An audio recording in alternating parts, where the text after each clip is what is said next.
हो रहा है। पूज्य आचार्य श्री को निवेदन करूं कि बगरोली में परम पूज्य आचार्य विभव सागर जी महाराज जी के गृहस्थ जीवन की माँ जिनकी समाधि भी जो है वहाँ पर हुई थी और एक विशाल छतरी जो है वहाँ पर बनाई गई है और उसका नाम ही वहाँ प्रज्ञा तीर्थ रखा हुआ है। आपके चरण पड़ेंगे तो बगरोली का उद्धार भी हो जाएगा और जल्दी ही वो अवसर आएगा जब पूज्य गुरुदेव के चरण बगरोली नगर में पड़े। आइए और देखिए यहाँ पर कमेटी सभी लोग 2100 रुपए की राशि गुणपाल सुले जी संजू पासले की ओर से यहाँ पर हमने निवेदन किया है क्योंकि अब तक परसों से लेकर जिलालय में जितने भी चाहे वो छत्र हो, चवर हो, बर्तन हो, चौकियां हो, सारी चीजें ले ली और हमारी उदार मना सभी इंद्र परिवार ने सारी वस्तुएं प्रदान की है। अभी निवेदन किया था मैंने कि मंदिर में एक स्थायी पूजन फंड होना चाहिए क्योंकि भगवान विराजमान हो जाएंगे कल, उसके बाद एक क्रम रहेगा कि प्रतिदिन भगवान का अभिषेक पूजन आदि होगा। अभी तक कलश चांदी की झारी पांडुशिला सब आ गई, कोई चीज अभी बाकी नहीं बची है। और द्रव्य फंड के लिए जब मैंने निवेदन किया तो सबसे पहले 51,000 रुपए की राशि चौधरी परिवार दादा श्री चंद जी, श्रीमती सुशीला बाई जी, श्री संतोष कुमार जी, पूनम जी, सातपुर वाले परिवार ने उस फंड में 51,000 रुपए की राशि प्रदान की है।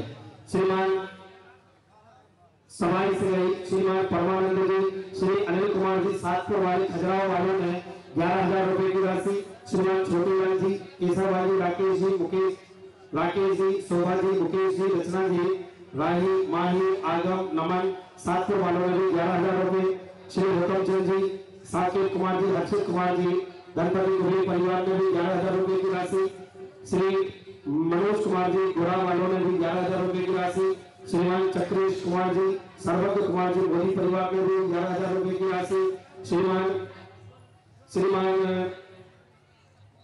सुरेश जी, चमेली भाई जी, मंडेला वाले जो महाराजा नाभीराय परिवार है उन्होंने भी 11,000 रुपए की राशि, श्रीमान प्रकाश चंद जी, ममता जी, जबलपुर वाले, सातपुर वाले जबलपुर वालों ने भी 11,000 रुपए की राशि, श्रीमान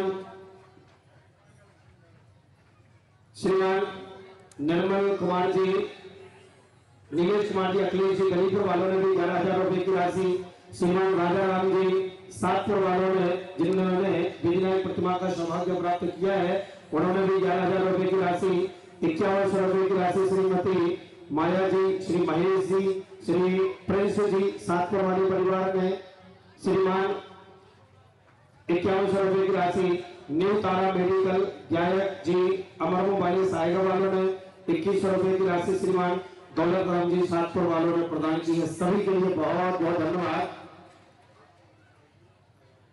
श्रीमान भागचंद जी करैया खड़गापुर वालों ने भी 11,000 रुपए की राशि प्रदान की है, बहुत बहुत धन्यवाद। और भी कोई अपना नाम देना चाहे एक नाम हमारा भी लिख दो भैया उसमें, श्रीमती रूबी, मनोज कुमार शास्त्री, श्रेयस, श्रेया जैन, बगरोली वाले, एक नाम हमारा भी उसमें लिख दो।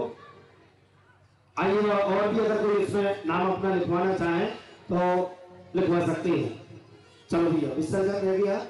एक नाम 11,000 रुपए श्रीमान राजेंद्र कुमार जी, नाथ कुमार जी, नरेंद्र कुमार जी, अजावन वाले महायज्ञ नायक परिवार ने भी 11,000 रुपए की राशि प्रदान की है, बहुत बहुत धन्यवाद।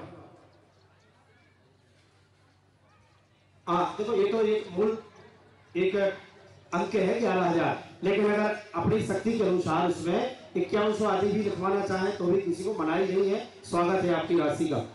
श्रीमान कपूर चंद जी, सातपुर वालों ने भी 1100 रुपए की राशि इसमें प्रदान की है। अब एक साथ लिख लो तो एक साथ बोल दूंगा मैं, है ना, बारी बारी से नहीं आना, एक साथ विसर्जन करेंगे और उसके बाद कोई अभी जाएगा नहीं। देखिए अभी विसर्जन होगा पूज्य आचार्य भगवान के पाठ प्रक्षालन का सौभाग्य प्राप्त करेंगे। पूज्य गुरुदेव के कर कमलों में जुर्मानी भेंट करेंगे। तदुपरांत पूज्य आचार्य श्री का मंगल आशीर्वाद लेंगे। तदुपरांत आज महामुनिराज आदिनाथ जी की आहार चर्या होगी राजा श्रेयांश राजा सोम के निज निवास पर, और इसके लिए शुद्ध वस्त्रों की आवश्यकता होगी। जैसे मैंने आपको सायंकालीन बता दिया, इन वस्त्रों में मुकुटमाला में कोई भी इंद्र बनकर के भगवान को आहार नहीं देंगे। जो अपने अलग से वस्त्र लाए होंगे, चाहे ऊपर वाले हो चाहे नीचे वाले हो, सभी के लिए शुद्धि के वस्त्रों की आवश्यकता होगी। इसलिए जो शुद्धि में आएंगे वो आहार देने का सौभाग्य, तीर्थंकर महामुनिराज को आहार दान देने का सौभाग्य बड़े ही पुण्यशालियों को मिलता है। बार बार आवाज आ रही है पीछे से कि आहार दान के लिए रसीद, कोई भी शुल्क से आहार नहीं होता है।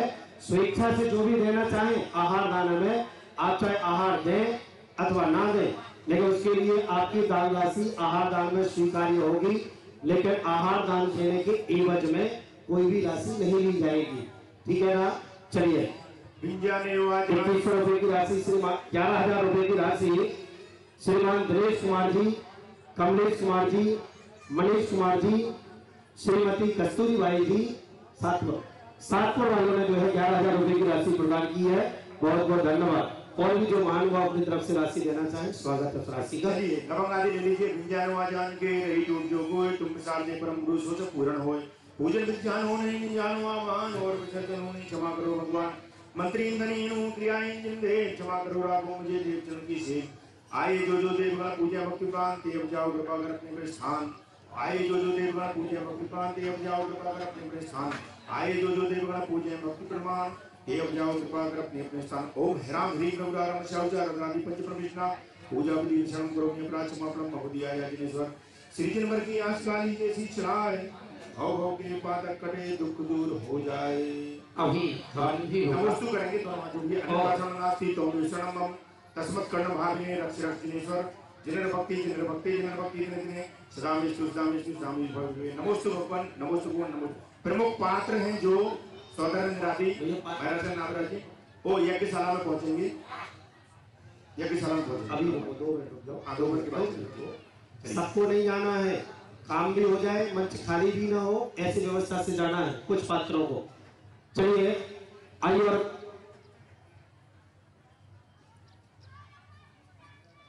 आइए सर्वप्रथम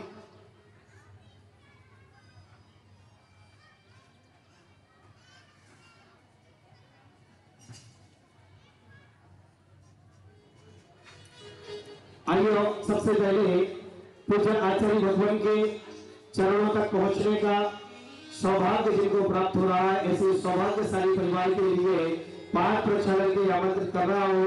देखिए, और आज एक बड़ा ही सौभाग्य का विषय है उनके परिवार के लिए कि श्रीमान राजेंद्र कुमार जी, राजीव कुमार जी बंगला वालों को पाठ प्रक्षालन का सौभाग्य प्राप्त हुआ है।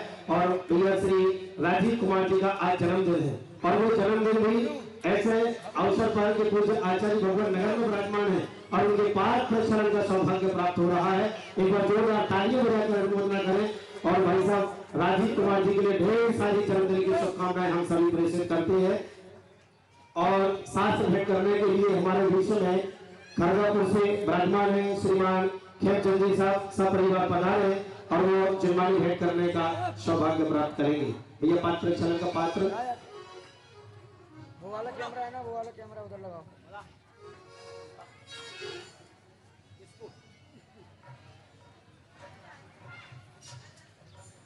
नाम कौन का नाम? वो ले आया जाकर भाइयों आइएगा, पढ़ाई और अनुमोदन करेंगे। कुछ आचार्य भगवान के पाठ प्रक्षालन हो रही है। सौभाग्य लग रहा है राजेंद्र जी, राजीव जी बंगला वाले परिवार का। मेरे गुरु बर के चरण पधारे, जगे भागे हमारे।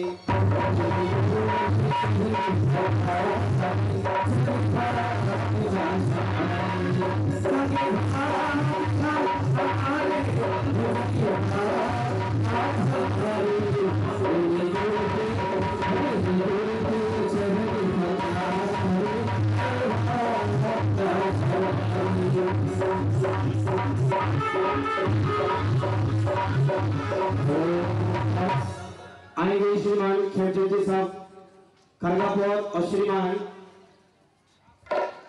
कपूर चंद जी बमनोरा वाले पधारे। दोनों ही परिवार आकर के जिनवानी भेंट करने का सौभाग्य प्राप्त करेंगे। आइएगा, जिनवानी भेंट करेंगे।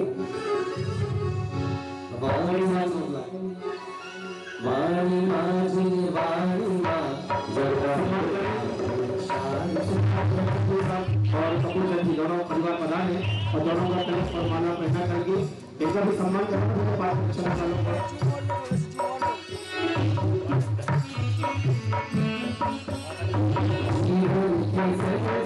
आज दोपहर में ठीक 12:30 बजे हमारे आयोजन में जिन्होंने भरत चक्रवर्ती बनने का सौभाग्य प्राप्त किया है, आज चक्रवर्ती की दिग्विजय यात्रा इस नगर से निकलेगी और ये सौभाग्य चक्रवर्ती बनने का खुशबुआ वाला परिवार श्रीमान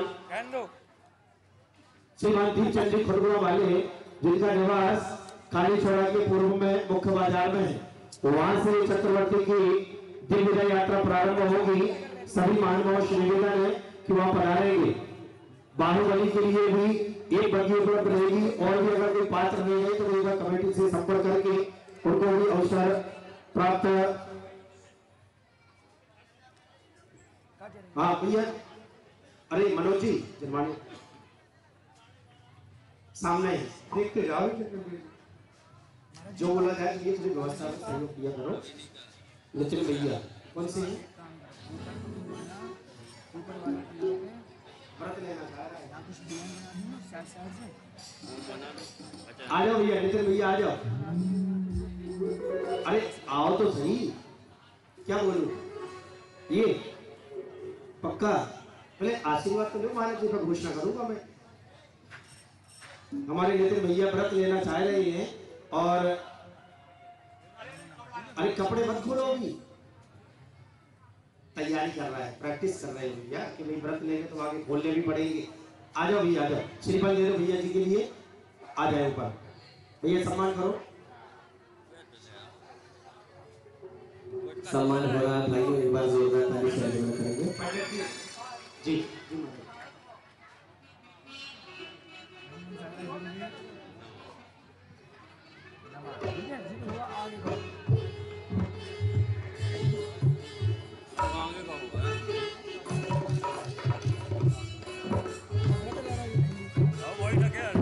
देखिए, साथ में करने के उपलक्ष्य में श्रीमान खेमचंद जी खरगापुर वालों ने 5100 रुपए की राशि प्रदान की है समिति के लिए। बहुत बहुत धन्यवाद उनके लिए।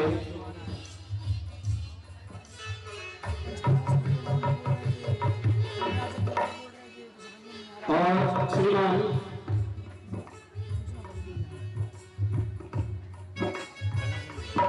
2100 रुपए की राशि श्रीमान कपूर चंद साहब वाला वालों ने, बमनोरा वालों ने प्रदान किया। बहुत बहुत धन्यवाद।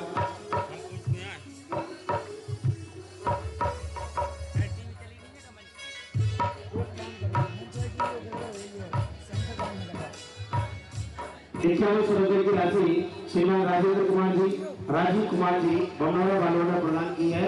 बहुत बहुत धन्यवाद उनके लिए। चलिए अब सारे कार्यों को विराम दे दीजिए।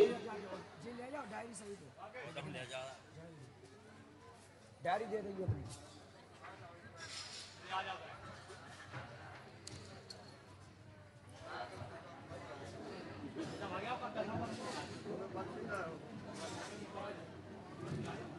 इधर चलिए ऊपर, और चढ़िए बराबर से ऊपर। मैं लोहे के पाइप पर रखो पैर।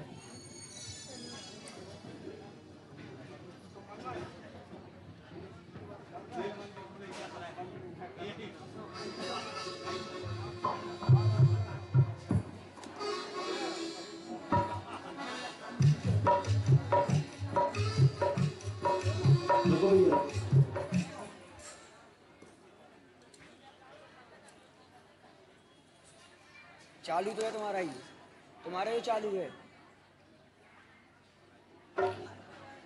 देखिए 11,000 रुपए की राशि स्थायी पूजन द्रव्य फंड में श्रीमान जय कुमार जी पारस कुमार जी सातपुर वालों ने भी जो है स्वीकृति प्रदान की है 11,000 रुपए के लिए।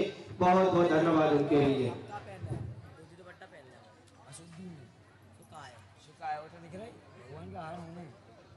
कहाँ से पहले बताओ। आइए अब पूज्य आचार्य भगवान हमारे समक्ष विराजमान है और उनके चरणारविंदों में उपस्थित सभी महानुभावों की ओर से स्वयं की ओर से बारंबार नमोस्तु निवेदन करते हुए पूज्य गुरुदेव के चरणों में निवेदन, क्योंकि आज बड़ा ही महत्वपूर्ण दिवस है, क्योंकि महामुनिराज आदिनाथ का आज यहाँ पर दीक्षा उपरांत प्रथम आहारचर्या होगी और उस आहारचर्या के, क्योंकि आहारचर्या सभी तीर्थंकरों की हुई, लेकिन आदिनाथ भगवान की आहारचर्या की क्या विशेषता थी और उस समय का परिवेश कैसा था, ये सारी जानकारियां जो है पूज्य आचार्य भगवान के मुखार बिंदु से हम सभी को सुनने का अवसर मिले, ऐसे निवेदन पूज्य गुरुदेव के चरणों में बारंबार कर रहा हूं। सर कट रहा है इधर वाले कैमरे पे देखो, आचार्य के सर कट रहा है, देखो काय सर कट रहा है ना, थोड़ा सा ऊपर करो कैमरा। सभी महानुभाव अपने दोनों हाथ जोड़ लीजिए और विनय से सिद्ध भगवान के लिए हम सब भाव सहित नमस्कार करेंगे। ओम नमः सिद्धि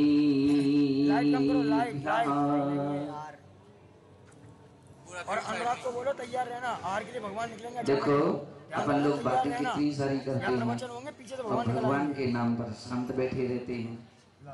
शर्म की बात है ना, अपन लोग सावधान होंगे, भगवान का नाम एक स्वर में बोलेंगे। ओम नमः सिद्धेभ्यः।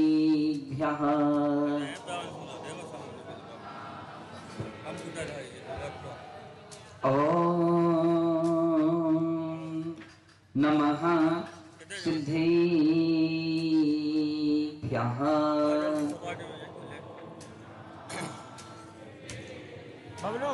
सद्बोधि मारुतो भुनत्तै रुन्द मंद मोहितमो रमिति सुरासुर संघो जयतु जिन्दो महावीरो बस ठीक है, ध्यान दो। जयतु जिन्दो महावीरो दीक्षा शिक्षाय कुशला संगारम्भा परिग्रहा चत्ता श्री गुरु विमल सम्मति चरणे जुगले सयावन्दे चरणे जुगले सयावन्दे।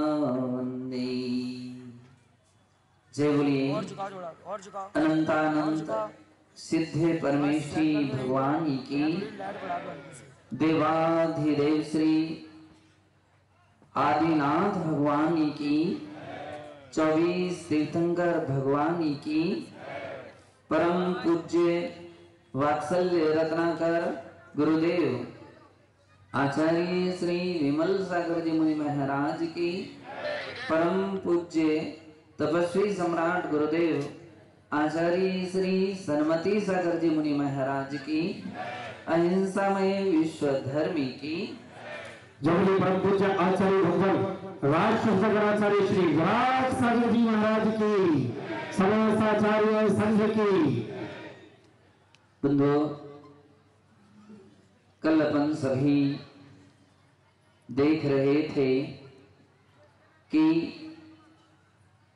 भेदाभेद रत्नात्रय को तीर्थंकर ऋषभदेव ने धारण किया था और रत्नत्रय की साधना के रूप में निर्ग्रंथ दिगंबर मुनि दीक्षा धारण की थी। 6 माह का उपवास की प्रतिज्ञा लेकर के वे ध्यान लीन हो गए थे। 4000 ऐसे भी राजा थे जिन्होंने और तो कुछ नहीं समझा कि ये सब क्या कर रहे हैं, लेकिन स्वामी भक्त के रूप में जैसा वे करते गए तुम राजाओं ने भी वैसा ही अनुसरण कर लिया। यद्यपि ऋषभदेव ने तो भाव सहित निर्ग्रंथ दिगंबर दीक्षा धारण की थी, लेकिन वे 4000 राजा जो थे उन्होंने केवल देखा देखी भेष को धारण कर लिया था। वे नहीं समझ पाए कि सब क्या है। जैसे ऋषभदेव ने वस्त्राभूषण का त्याग किया, उन राजाओं ने भी वस्त्राभूषण का त्याग कर दिया। जैसे ऋषभदेव ने केशलांश की, उन 4000 राजाओं ने भी केशलांश कर लिए। जैसे ऋषभदेव ध्यान लीन हुए, वे 4000 राजा भी आंखें बंद करके बैठ गए। लेकिन ध्यान क्या है इन्हें कुछ भी पता नहीं था। ऋषभदेव तो अपनी नित्य निरंजन निर्विकार शुद्धात्मा का ध्यान कर रहे थे। अखंड अमूर्तिक अविनाशी उस आत्मा का ध्यान करते हुए उनका समय व्यतीत हो रहा था। बंधो, पर द्रव्य से भिन्न, संकल्प विकल्पों से रहित निर्विकल्प साधना में जो आनंद आता है वह आपके वैभव में आनंद नहीं आ सकता है। स्वर्ग के देवताओं को भी वह आनंद नहीं मिल पाता है जो आनंद एक शुद्धात्मा में लीन निर्ग्रंथ वीतरागी मुनियों के लिए हुआ करता है। बंधुओं, सांसारिक लोगों के लिए या गृहस्थों के लिए जो खुशी होती है वह केवल इंद्रिय विषयों की खुशी होती है, वैभव की प्रसन्नता होती है। लेकिन आत्मा का अतीन्द्रिय आनंद शब्दातीत होता है, वह ध्यान करने वाले को ही प्राप्त होता है। शास्त्र स्वाध्याय करके आप केवल इस बात का ज्ञान तो कर सकते हैं कि अपूर्व आनंद होता है, लेकिन अनुभव नहीं कर पाते हो। शक्कर जिसने कभी ना खाई हो और उससे कहें समझाएं कि शक्कर मीठी आता है। शास्त्रों में कहा कि वे वीतरागी निर्ग्रंथ दिगंबर मुनिराज जब रत्नत्रय को धारण कर लेते हैं तो उस रत्नत्रय स्वरूप आत्मा का निर्विकल्प रूपिणी शुद्धात्मा का ध्यान करते हैं तो जो आनंद होता है वह अपूर्व आनंद होता है, वचनातीत आनंद होता है, शब्दातीत आनंद होता है। छेड़ालाकार पंडित दौलत राम जी ने इस विषय में कहा, जहां ध्यान ध्याता ध्येय को न विकल्प वच भेद न, जहां चिद भाव कर्म चिदेश करता चेतना क्रिया, तहां तीनों अभिन्न अखंड सद उपयोग की निश्चल दशा, प्रगति जहां दृग ज्ञान व्रत ये तीन धा एके लसा। ऐसी शुद्धोपयोग की दशा जब प्रकट अवस्था में होते हैं तो समय जो आनंद आता है उसके विषय में कहा गया है, सो इंद्र नाग नरेंद्र व अहमिंद्र के नाही कहियो। यानी वह अपूर्व और असीम आनंद जो है इंद्रों को नहीं हो सकता है, नागेंद्रों को भी नहीं हो सकता है। सो इंद्र नाग नरेंद्र बड़े बड़े चक्रवर्ती भी उस आनंद को प्राप्त नहीं कर पाते हैं जो आनंद वे वीतरागी संत, वे वीतरागी मुनि निर्विकल्प शुद्धात्मा की ध्यान साधना में प्राप्त करते हैं। बंधु, ऋषभ देव तो अपूर्व आत्मिक आनंद के अनुभूति में तल्लीन थे, लेकिन जो 4000 राजा थे उनको तो पता ही नहीं था आत्मा क्या चीज है, क्या रत्नत्रय है। तो देखा देखी रूप धारण किया था। वे बार बार आंखें खोल करके ऋषभ देव को देखते हैं, अब उठे कि नहीं उठे। जैसे आपके नन्हे नन्हे बालक जब आप कायोत्सर्ग करते हैं या माला फेरते हैं तो देखा देखी वे भी आंखें बंद कर लेते हैं और बार बार देख लेते हैं मम्मी ने अब उठी कि नहीं उठी, अब उठी कि नहीं उठी, फिर बंद कर लेंगे, फिर खोल लेते हैं। राजाओं की ऐसी ही स्थिति थी। बंधु, कब तक ऐसा करते रहते हैं? कुछ समय के बाद भूख सताने लगी,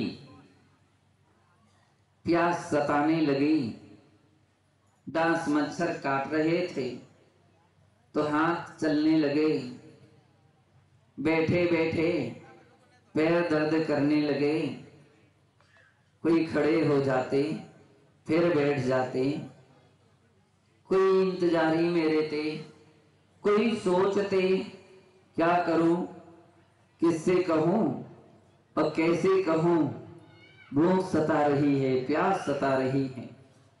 यदि ऐसी अवस्था में हम अपने वापिस राज्य के लिए जाएंगे तो वहां महाराजा भरत हमारे लिए दंडित करेंगे, दंड देंगे कि हमारे पिताश्री को छोड़ करके कैसे आए।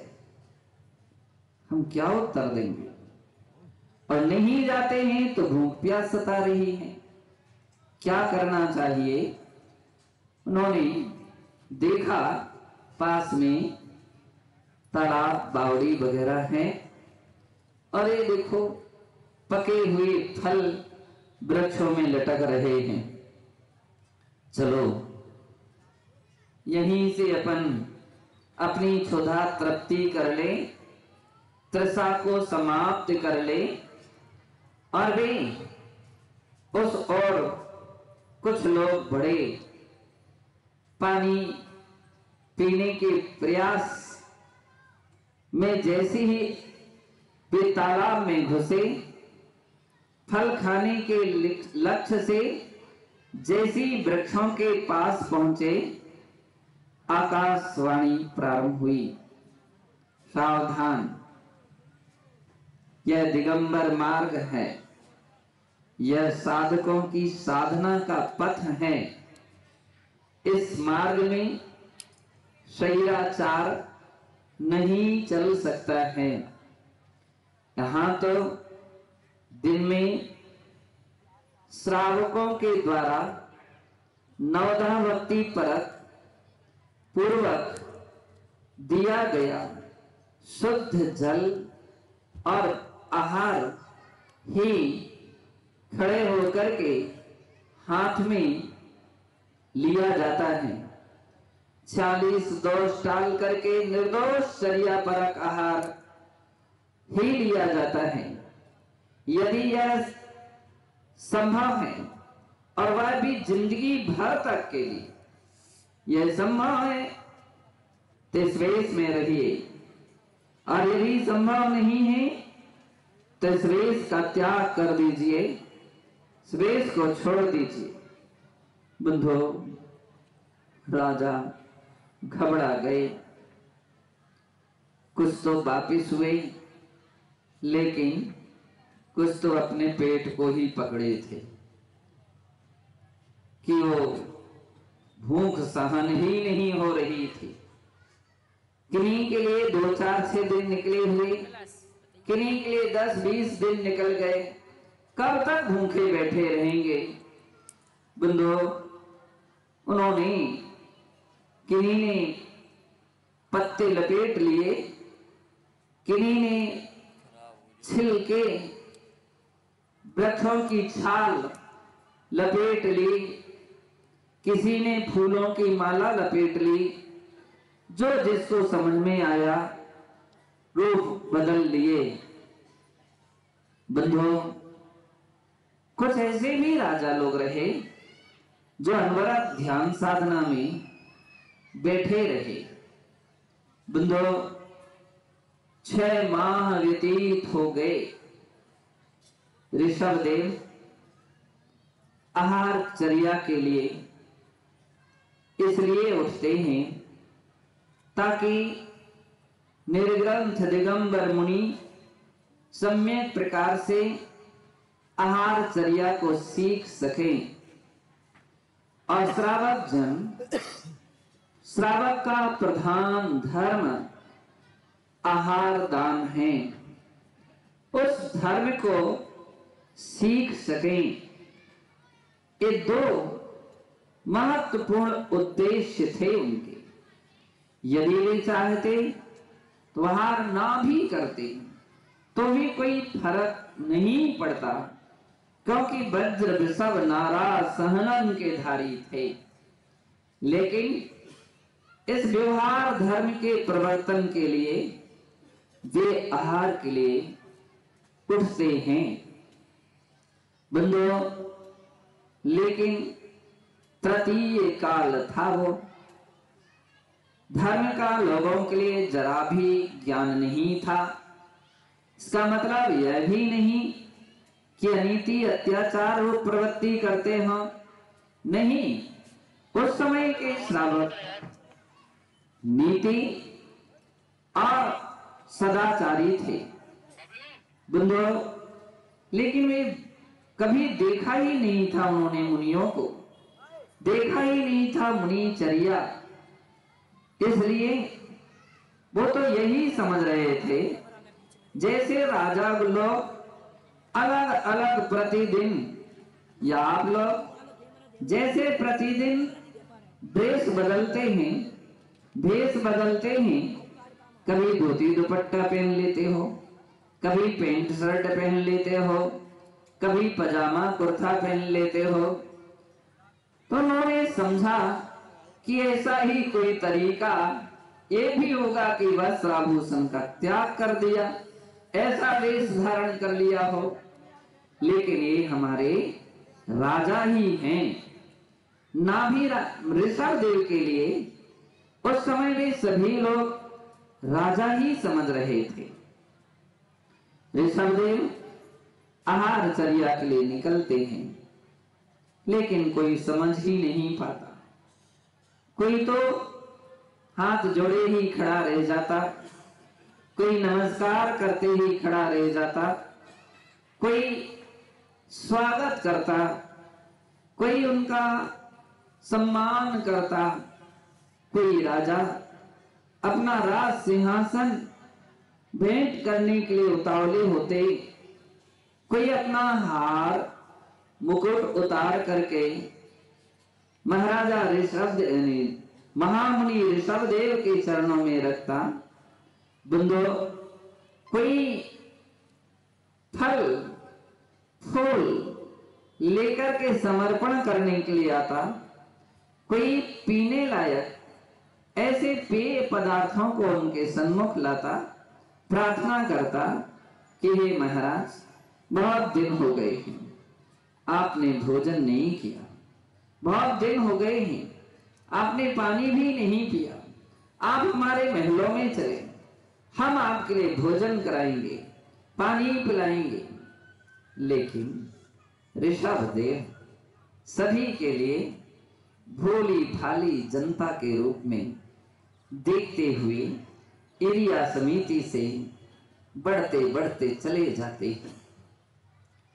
कभी एक नगर, कभी दूसरा नगर, कभी तीसरा नगर, किसी गलियों में विचरण करते हुए वे प्रतिदिन आहार की चर्या के समय, आहार की वेला जो रहती है उस समय आहार के लिए उठते और एक परिक्रमा लगा करके वे समझ लेते लोग कुछ भी अभी जानते नहीं। मुनियों की चर्या, आहार चर्या भी अपने आप में एक तपस्या है, एक साधना है। बंधो, तब मालूम चलती है जब लोग कुछ भी जानते ना हो। कैसी कठिन तपस्या होती है मुनिजन की। वे खाने के लिए नहीं जीते हैं, अपितु क्या करते हैं, रत्नत्रय की साधना के लिए ही आहार लेते हैं, रत्नत्रय की आराधना के लिए, यानी जीने के लिए खाते हैं। दोनों में बहुत अंतर है। खाने के लिए जीना और जीने के लिए खाना, कितना बड़ा अंतर है। जो खाने के लिए जीता है वो तो उसकी निगाह, उसका ध्यान, उसकी दृष्टि भोजन पर ही बनी रहते हैं। लेकिन जो जीने के लिए खाते हैं उनका ध्यान, उनका दृष्टिकोण केवल अपने दुर्लभ बोधि रत्नत्रय की ओर रहते हैं। बंधो, रत्नत्रय की आराधना और साधना के लिए मुनिजन आहार ग्रहण करते हैं, इसलिए वो आहार कहा जाता है। और आप लोग क्या करते हैं, क्या करते हैं, आहार करते कि भोजन? सही से बतलाओ। भोजन, भोजन ग्रहण करते हो। भोजन, भुज धातु से भोजन शब्द बना है। भोजन यानी भक्षण के अर्थ में आती है। जो टेस्ट पर खाया जाता है उसे भोजन कहते हैं। भोग धातु है।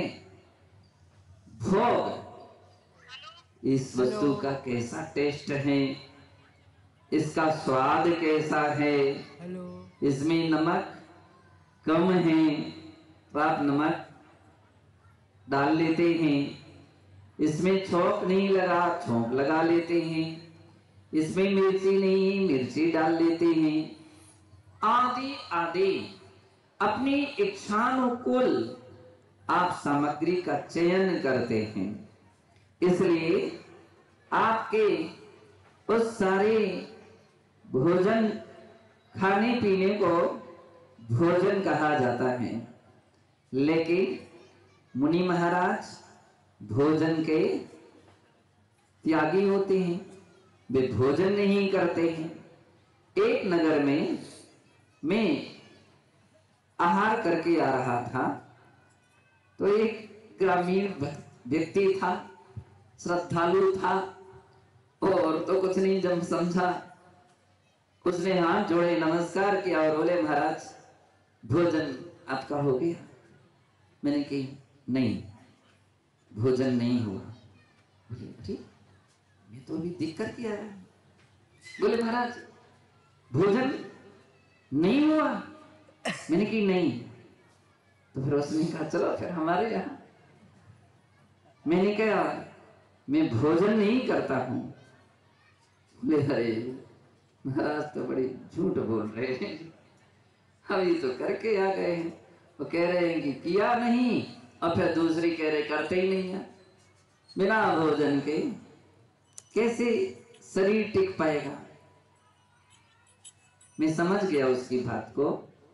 मैंने कहा सुनो, तुमने जो देखा था वो आहार देखा था, भोजन नहीं देखा था।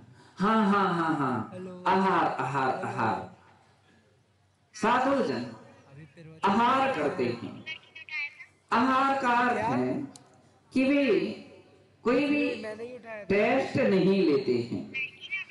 काफी लोग ऐसे रहते हैं कि वे पूछने लगते हैं, महाराज घी चलेगा क्या, शक्कर चलेगी क्या, पेड़ा चलेगा क्या?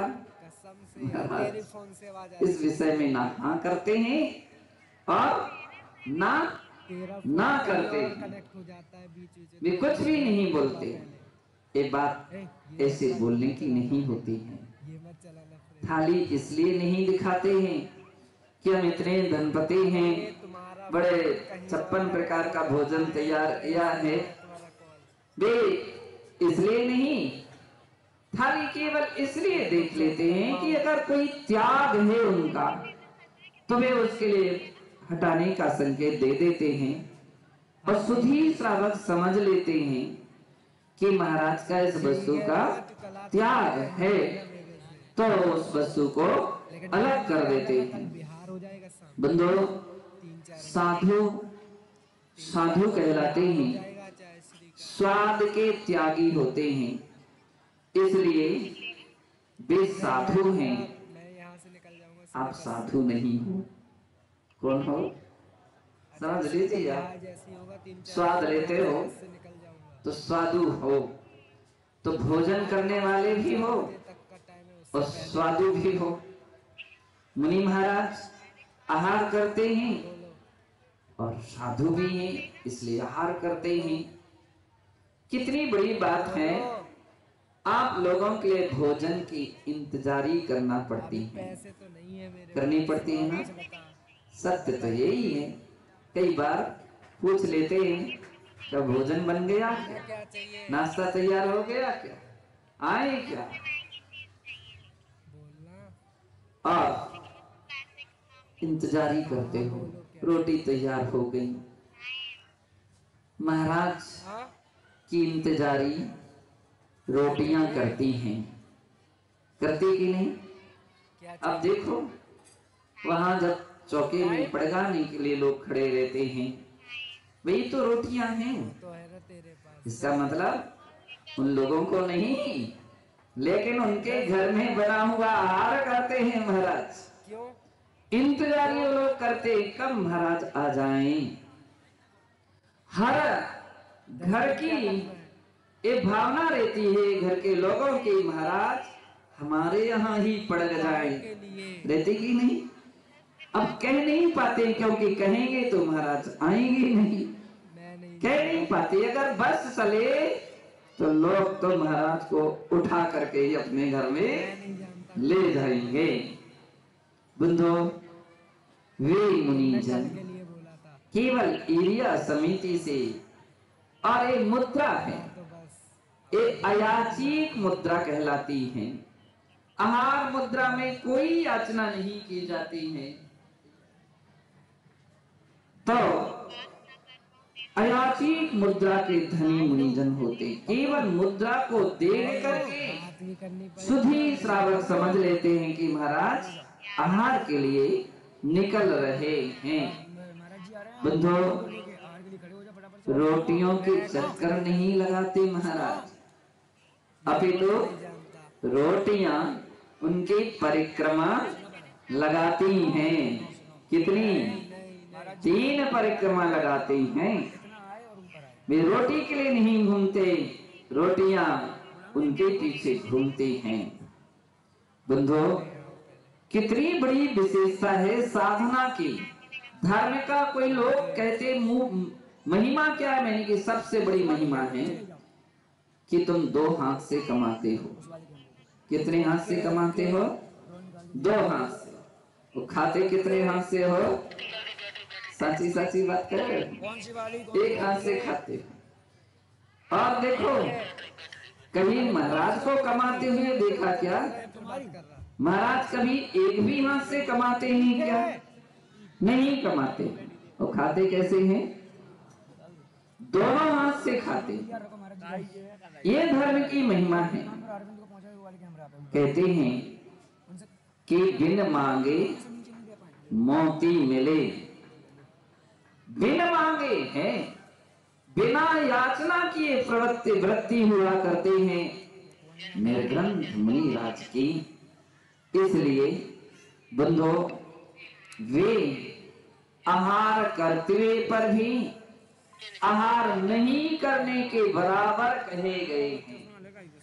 शास्त्रों में कहा कि खाते हुए पर भी नहीं खाने की तरह। क्यों?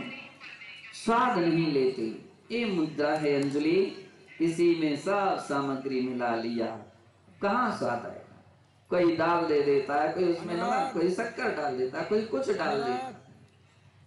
महाराज आराम से ध्यान रखना, बस इतना ध्यान रखते हैं, भक्त ही सामग्री लेते हैं, अभक्त से नहीं लेते हैं। मर्यादित लेते हैं, अमर्यादित नहीं लेते हैं। बंधो इस प्रकार से आहारचर्या महाराजों की होती। प्रति काल में श्रावक नहीं समझते थे, जानते नहीं थे। पहले कुछ राजाओं के लिए ड्रेस पहना करके कलाकार जी, कुछ राजाओं को भी खड़ा कर दीजिए। और कुछ श्रावक लोग भी, स्वागत तो सभी कर लेंगे पुण्य कमल। और वहां संगीतकार अपनी तैयारी पर रहे, वहां बाजे वाले भी अपनी तैयारी पर रहे, क्योंकि राजागण राज सम्मान करेंगे, वे स्वागत करेंगे। कैसे करेंगे? तो सब आपको प्रस्तुत करना है। मेरे हिसाब से तो सबको रंगोली के छोटे छोटे चौक भी पूर लेना चाहिए था। राजा महाराजा है, ऋषभ देव, तो उनके स्वागत के लिए तो बड़ी बड़ी सुंदर व्यवस्थाएं की गई थी। एक चौक बना लिया, अब गैलरी में बना लो 2-3 चौक। बंधो इस प्रकार से महाराजा ऋषभ देव वे आहार के लिए निकलते हैं।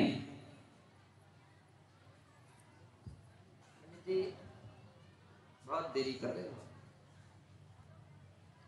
ये नहीं सोच रहे हो कि ऋषभ देव को 6 महीने हो गए, और 6 नहीं, अभी दिन अब कितने और बढ़ते जाएंगे। सो आपको मालूम है कि ऋषभ देव 7 महीने 9 दिन तक वे नगर नगर देश देश में परिभ्रमण किया, कोई भी नहीं समझ पाया था। वो तो जब विहार करते हुए हस्तिनापुर के में पहुंचे, वहां के उस समय के राजा श्रेयांस और सोम थे। रात्रि के समय राजा श्रेयांस के लिए स्वप्न आया था, और स्वप्न में उन्होंने देखा कल्प वृक्ष, सुमेरु पर्वत, समुद्र, तालाब आदि। और कोई भी नमोस्तु तो कोई जानते ही नहीं है, इसलिए कोई भी अभी नमोस्तु ना करे। रत्न ले लो। अभी तो ये कहे, हे स्वामी आपका स्वागत है, सब पूरा गूंज जाए आपका है मंडल पंडाल। हे स्वामी आपका स्वागत है, स्वागत है, स्वागत है, हमारे स्वागत को स्वीकार कीजिए। वे रत्न ले लो। देखिए रैंप के अंदर कोई नहीं रहेगा, जो भी ये करेंगे ना पड़ाघाट के जो आचार्य श्री निर्देश दे रहे हैं, सब रैंप के बाहर से ही करेंगे। महाराज श्री सुट्टी में कोई कहता है ए राज सिंहासन को ग्रहण कीजिए। हे स्वामी, यह रत्न भंडार ग्रहण कीजिए। सम्मान के साथ वे शब्दों का उच्चारण करते हैं। बड़े बड़े राजा मंत्रीगण तरह तरह से वह प्रयास करते हैं, लेकिन कहीं भी ऋषभ देव खड़े नहीं होते। वे अनवरत आगे बढ़ते जाते हैं। एरिया समिति के साथ वह बढ़ करके समझ लेते हैं कि लोग अनभिज्ञ हैं, जानते नहीं हैं, समझते नहीं हैं। इसलिए वे एक परिक्रमा देकर के नगर परिक्रमा करके वापिस जंगल की ओर आ जाते हैं, उपवास करते हैं, फिर दोबारा आहार के लिए दूसरे दिन उठते हैं और ऐसा करते करते 6 माह व्यतीत हो गए।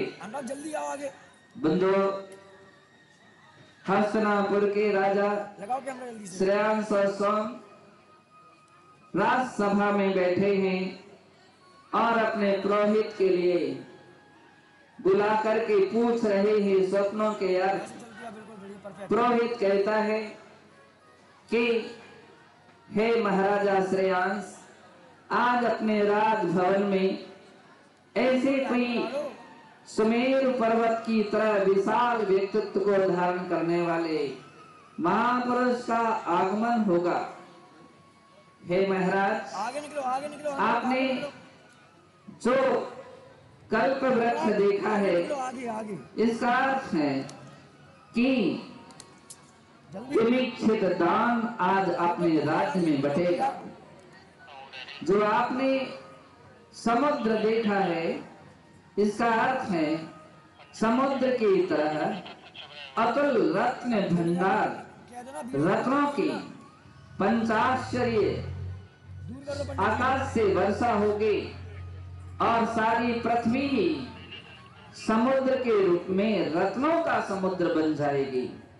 इतने रत्न बरसेंगे। यह तालाब खिले हुए पुष्पों से युक्त है। कमल पुष्प प्रतीक हैं कि अनेकों अनेक लोगों के हृदय कमल प्रफुल्लित हो जाएंगे। आनंद से हर प्राणी का हृदय भर जाएगा।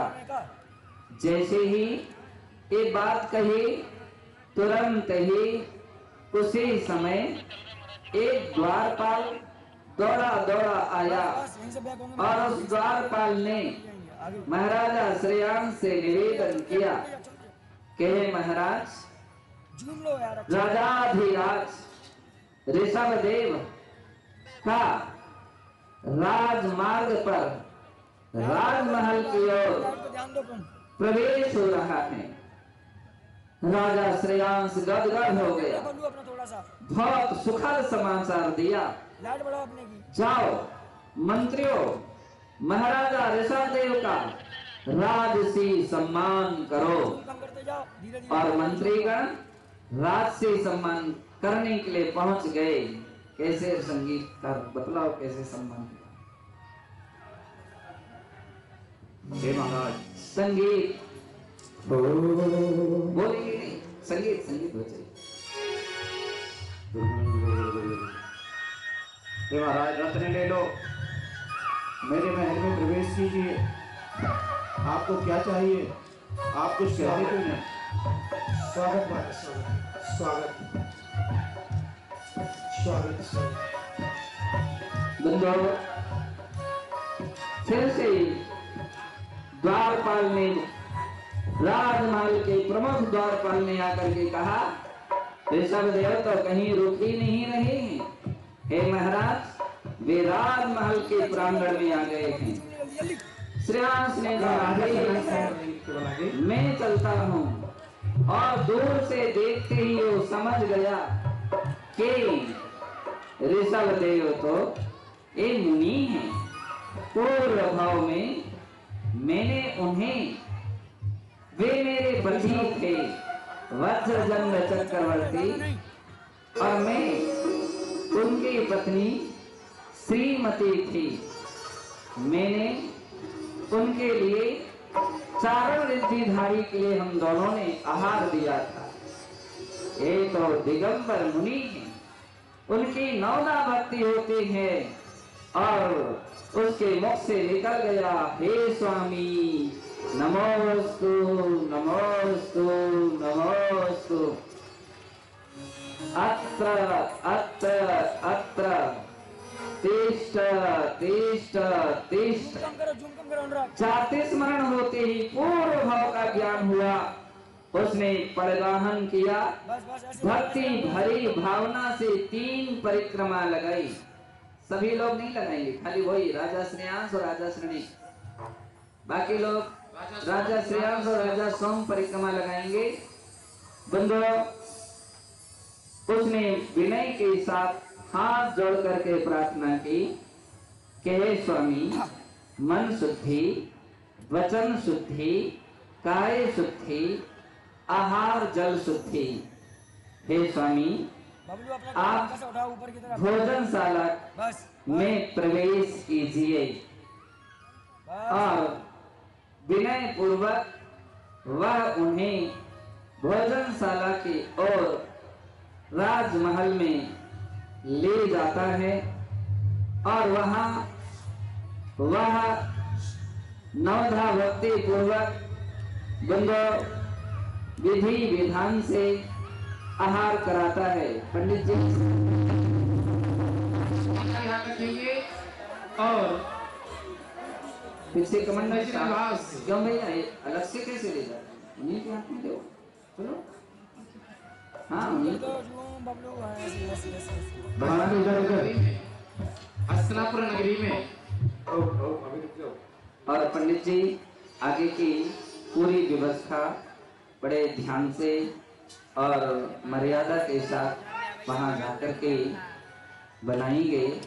जय बोलिए महावीर भगवान की, आदिनाथ भगवान की।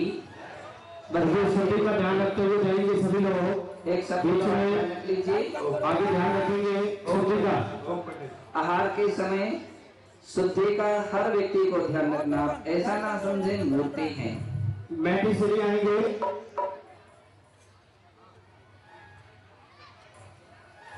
तो सभी लोग बिना अष्टमूल गुण के धारण के आहार नहीं ले सकते हैं।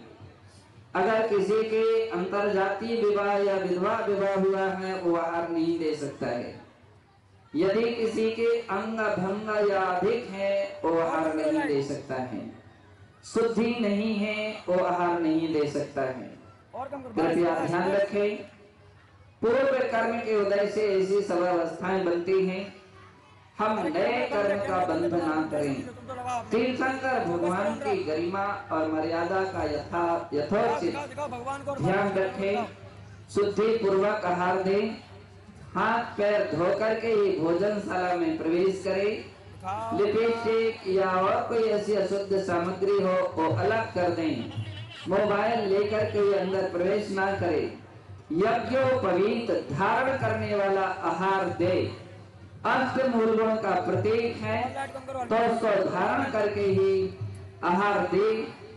इन सारी बातों के लिए रात्रि भोजन का त्याग कम से कम हम लोग तो 1 महीने से चला लेते हैं, भगवान तो 1 साल के पहले मानेंगे ही नहीं। तो इसलिए आप पूरा ध्यान रखें। तीर्थंकर भगवान को आहार देना है। अधिक से अधिक समय का नियम और संकल्प धारण करें। आलू प्याज जैसी अभक्ष्य सामग्रियों का त्याग करके सत्य व्यसनों का त्याग करने वाला व्यक्ति आहार दे करके अपने जीवन को धन्य करे।